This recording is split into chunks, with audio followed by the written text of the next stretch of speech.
எவ்வளவு அழுத்தம் கொடுத்தாலும் தாங்கிக் கொள்வோம், ஒருபோதும் அடிபணிய மாட்டோம். வரி விதித்த அமெரிக்காவுக்கு பிரதமர் மோடி சம்மட்டியடி.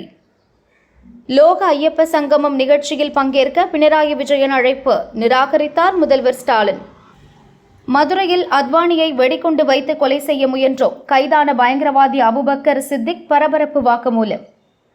6 ஆண்டுகளாக தேர்தலில் போட்டியில்லை, தமிழகத்தில் 6 கட்சிகளுக்கு நோட்டீஸ் அனுப்பிய தேர்தல் கமிஷன். கொடிக்கம்பங்களை அகற்ற இடைக்கால தடை, சுப்ரீம் கோர்ட் உத்தரவு.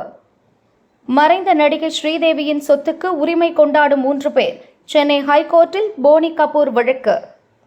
இலங்கை முன்னாள் அதிபர் ரணில் விக்ரமசிங்கே கைது, மாஜி அதிபர்கள் ஒன்று கூடி ஆலோசனை.